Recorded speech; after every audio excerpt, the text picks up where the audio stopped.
Welcome, welcome. Thanks for coming, everybody. Appreciate joining us for this potato session. I'd like to introduce Jason. Jason is a veteran in the produce industry with 25 plus years of experience with a diverse background in commodity and value-added products, representing some of the most recognized brands in produce, including Chiquita, Bolthouse Farms, Del Monte, and Mastronardi. Jason is based in Colorado and enjoys all things outdoors when he's not on the road selling potatoes.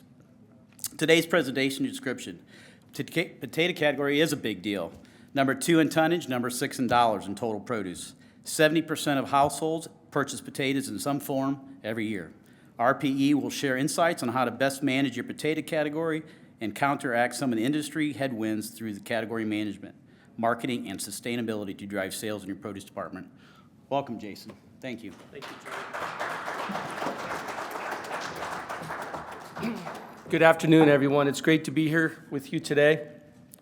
I'm excited to talk to you about potatoes. I think we take potatoes for granted a lot of times because it's just one of those household staple items, but I've got some information to share with you, some of which it's going to be pretty common information, but some I think you're going to say, hey, I didn't know that, and going to find it interesting and take a lot from this presentation in about 20 minutes you'll be able to use within your stores and within your groups. So without further ado, actually I want to also mention I've got a group with me.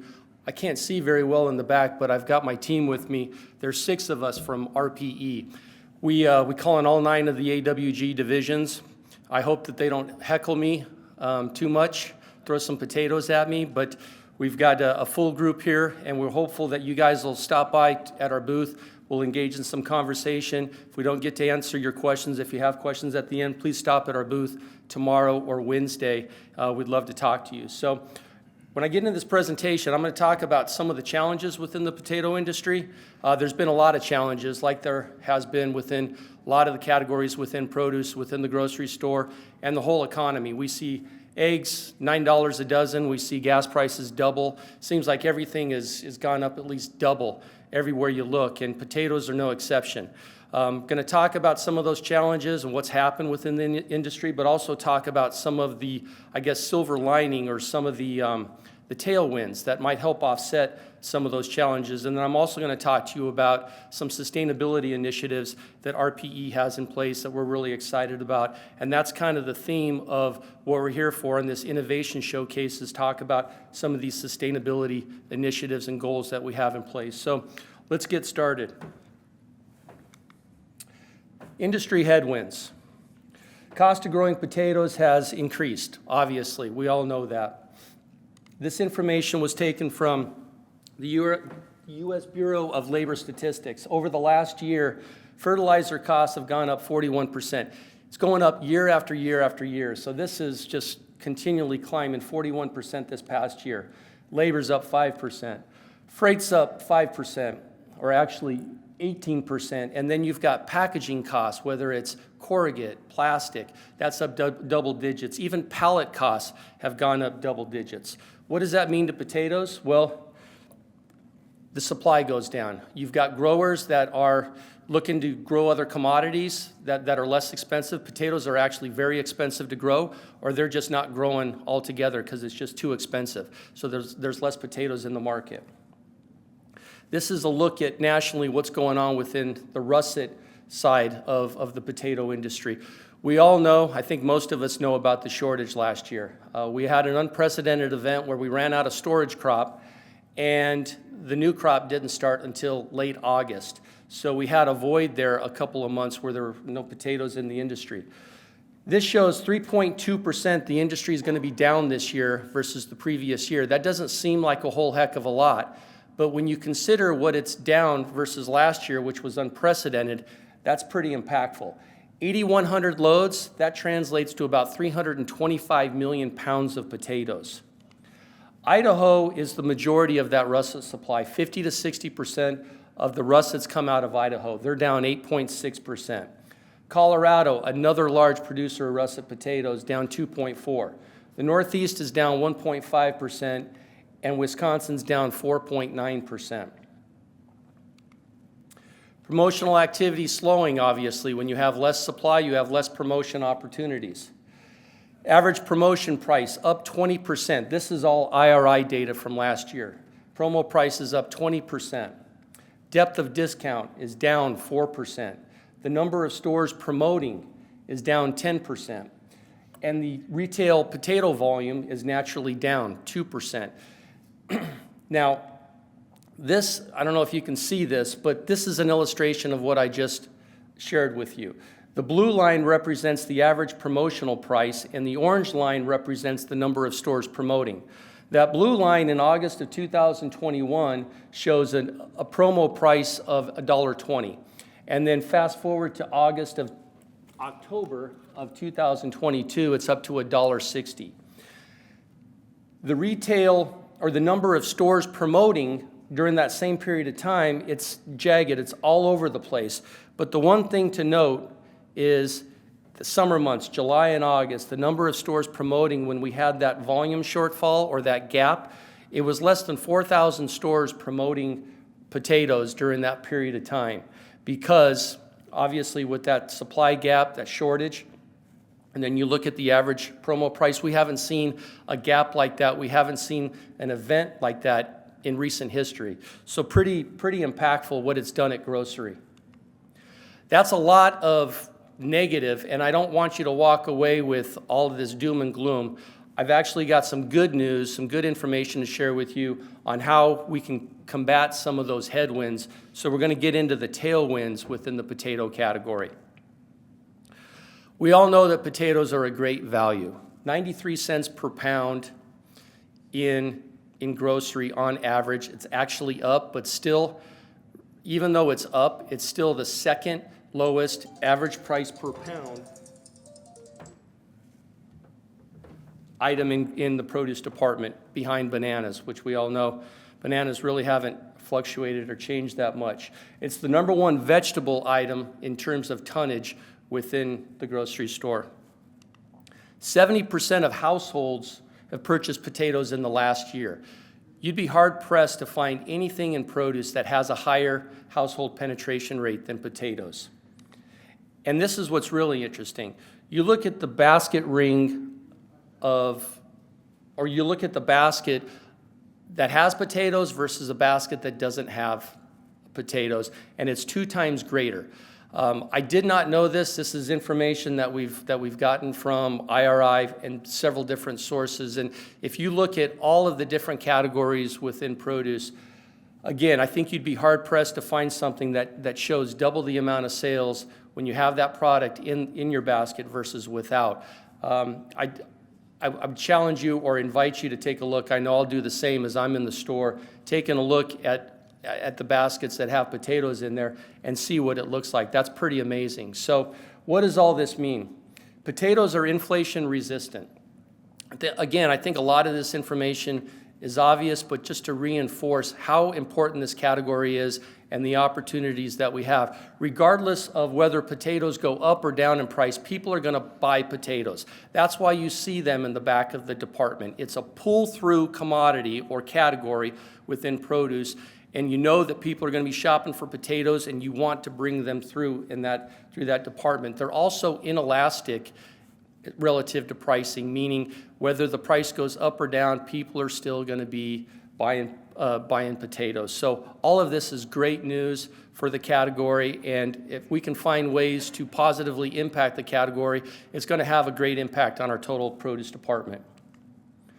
At-home meal consumption. This is really interesting. Do you remember back in 2018, there was a lot of news, a lot of information about food service gaining a greater share of the stomach than shopping, going grocery shopping and eating at home. Food service actually was more than 51% of the dollar share of consumers that were, whether they were buying food in the grocery store or they were going out to eat. And then all of a sudden the pandemic hit. And in 2019, 53% estimated wallet share food at home. It went up a little bit. Well, take a look at this slide. It might be hard to see, but December 2020, fast forward to December 2022, it's like 80% plus, as high as 84% share of total meals prepared at home. So what does this mean to grocery? Grocery still has the lion's share of the consumer's dollar. For everyone, and it's coming back, food service is gradually coming back, but it's still nowhere near where it was in 2018. We've got a captive audience to capture those consumers and those dollars, getting them to purchase in store, to buy groceries in your stores. Consumer attitudes and usage. This is a website, Potatoes USA. It's a common website within the potato industry, and I grabbed some information from this website I thought was interesting. How do consumers eat? 47% claim they follow a dietary plan. Consumers are becoming more adventurous in the way that they cook. We hear that all the time. Do consumers use recipes? 81% use recipes.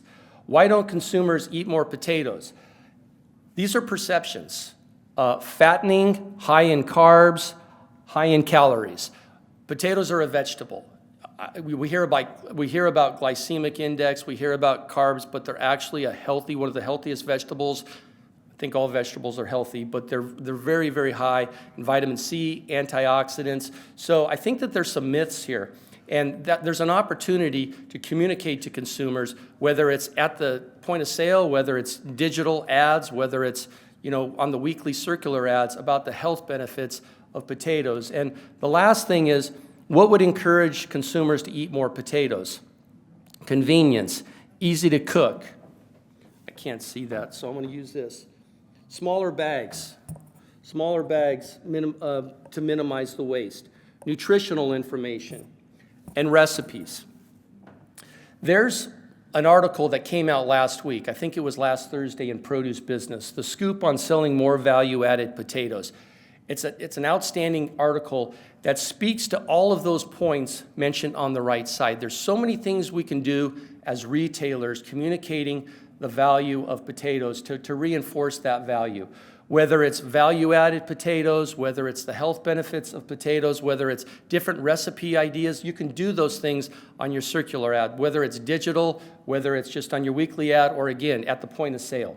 I would encourage you to read that article, and if you happen to stop by our booth, pull it up there online, give you a chance to read it or give you the information. I've got a printout copy of it. I'm going to shift gears a little bit, talk about category management. This slide right here shows the total potato category basically being flat and commodities being slightly down. We know that the pricing challenges has had an impact on the category, but take a look at the small fingerling segment. It's up double digits, 10.4%.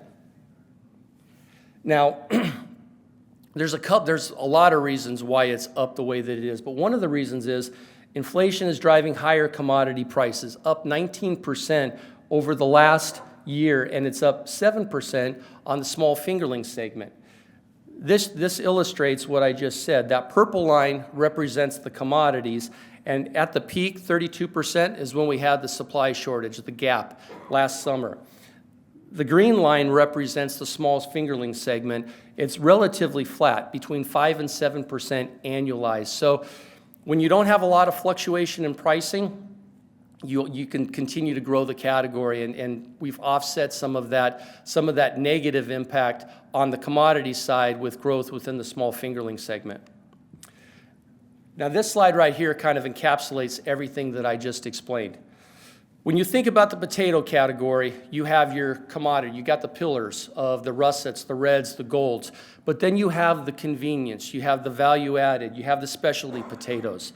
And the best way to describe this, when you think about, say, the tomato category, for, 10, 15 years ago, it was basically cherry tomatoes, Roma tomatoes, you might have some field-grown tomatoes, and they were starting to get into the hothouse grown tomatoes. But for the most part, there wasn't much in the tomato category. Then all of a sudden it exploded with snacking tomatoes and cocktail tomatoes and proliferated to the point where tomatoes are now the number 4 category in produce, okay?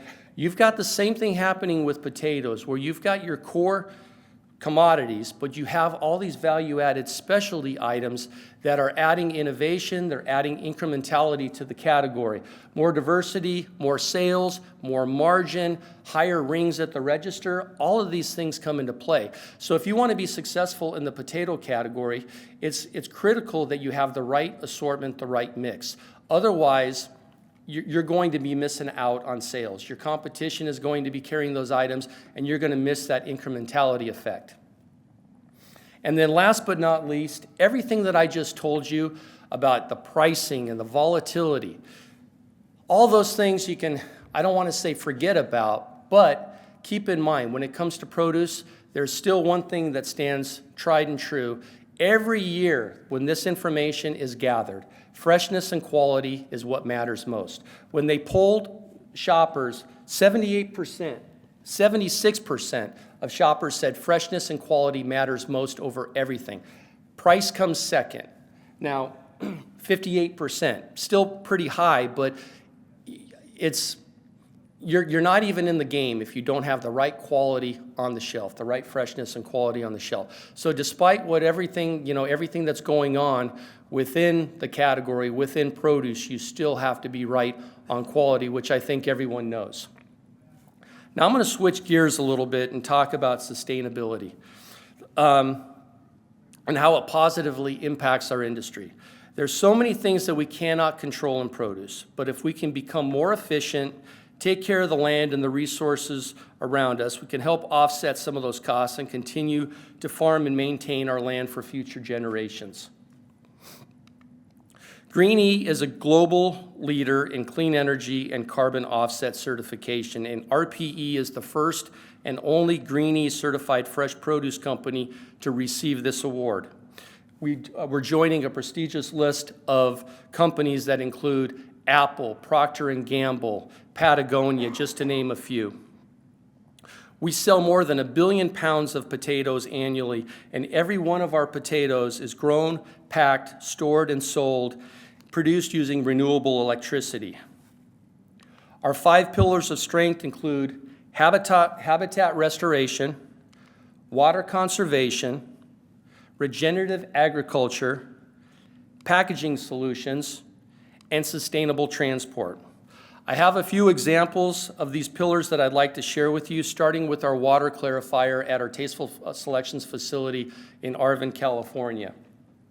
Last year, at that facility, we installed a water clarifier that recycles water, the water used in production. And since its inception, we've recycled 51 million gallons of water. It's actually 60 million right now. And our goal this year is 150 million gallons, equivalent to a small lake. But to really kind of put things in perspective, saving 150 million gallons as a goal, that, and looking at what we actually use in total water at that plant, we'll actually, when you look at a carbon footprint, we'll be negative as far as our water usage. We use 50% of the actual water that we would normally use because of what we're able to recycle, which is pretty amazing when you consider what's going on in California and the water shortfall. So we're in a great position to be able to sustain what we're doing in California with this water clarifier. The second example, it's our microgrid at the same facility at TS. It's a solar-powered energy station that produces up to 3.6 megawatts of electricity. That's enough to power the entire city of Bakersfield. It's 100% solar-powered, clean energy, and allows us to operate independently from outside sources. These are just a few examples of RPE's commitment to sustainability and environmental conservation. Environmental sustainability is so important to our industry. So don't be afraid to ask your suppliers what's their sustainability initiatives, because it's critical to survival as a grower, and shoppers are expressing their opinions with their pocketbook by dictating where they shop and what they buy. So I believe we've got a few minutes for questions. That's all I have. I appreciate your time. If there's any questions, I'm happy to take a few questions while we have a few minutes. Yes, sir. You talk about sustainability. What about traceability of your product in your facilities? Traceability within sustainability in our products? Not within sustainability. Traceability of your products as the industry has continued to evolve, with all the rules and regulations and the traceability of potentially contaminated fields. What is your traceability of your products from your plant? Well, total transparency, honesty. I'm in sales. I have information relative to some of these initiatives. When we start getting into traceability, we have a team that's all they do. I would be happy to get your information because I know that that's extremely important. We've got a team that does that full time. I would not be doing it justice to talk about what we're doing in terms of traceability with all of our products to be able to explain that to you in this session, but I can give you my card and follow up with you if you'd like. Okay, you bet. Any other questions? We still got a few minutes. There's got to be some questions. What's your perception on why Idaho plantings are down so much in comparison to the other potato producers? Yeah, Idaho plantings being down, also, there's so many different factors that come into play. I mean, the chipper industry or the process side of it is such a huge part of it. Over 60% of the russet potatoes actually go to processing. Only like 35% are going to fresh.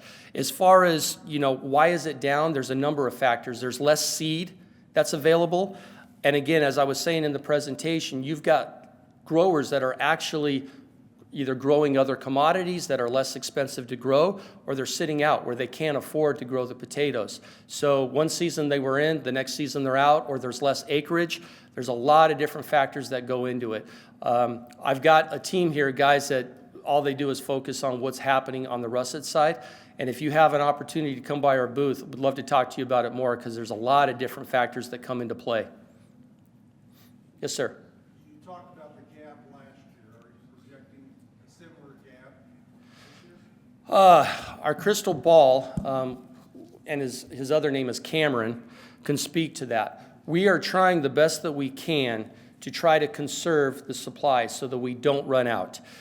Some might say that it's inevitable, and some might say that we think that we'll be able to manage it to where we don't run out. It depends on who you talk to and what day it is, because I've heard both. But Cameron, who is in the back there, could speak. Do you want to speak to it, Cameron? Sure. Everybody hear me? So basically, this year, as Jason mentioned earlier in the presentation, that we are going to see a similar summer as we saw last year. With that said, RPE, we've done a great job of going out and partnering with different areas across the United States that we didn't have possibly those partnerships in place last year, to where we can ship more from Michigan or the Northeast or some of our partners down in possibly even Texas, growing and expanding our footprint in Colorado, and even possibly even partnering with some further growers in the summer months in California that will have supplies for the russets. We are projecting a tight summer, but I don't foresee a gap that's going to be as severe as it was last year. Now, with that said, I would be remiss not to mention, there are shippers, large shippers in Idaho that are projected to gap probably a week or two in July. From the RPE standpoint, barring a Mother Nature incident, we're not projecting anything along those lines. One of the reasons why we had such a dramatic gap is because of the late start of the new season. If we are able to start at the time that we expect to start on a normal crop season, we had some crazy weather last year that delayed the start of the new season. If we're able to avoid that, that'll definitely help prevent the gap that we experience. So obviously a lot of weather, a lot of just, growers, how they're managing their supply, a lot of things that go into play. But as Cameron said, our expectation is to be able to manage that so that we don't see the gap this year that we saw last year. Yes? We done? Yeah. Okay. Thank you, everyone.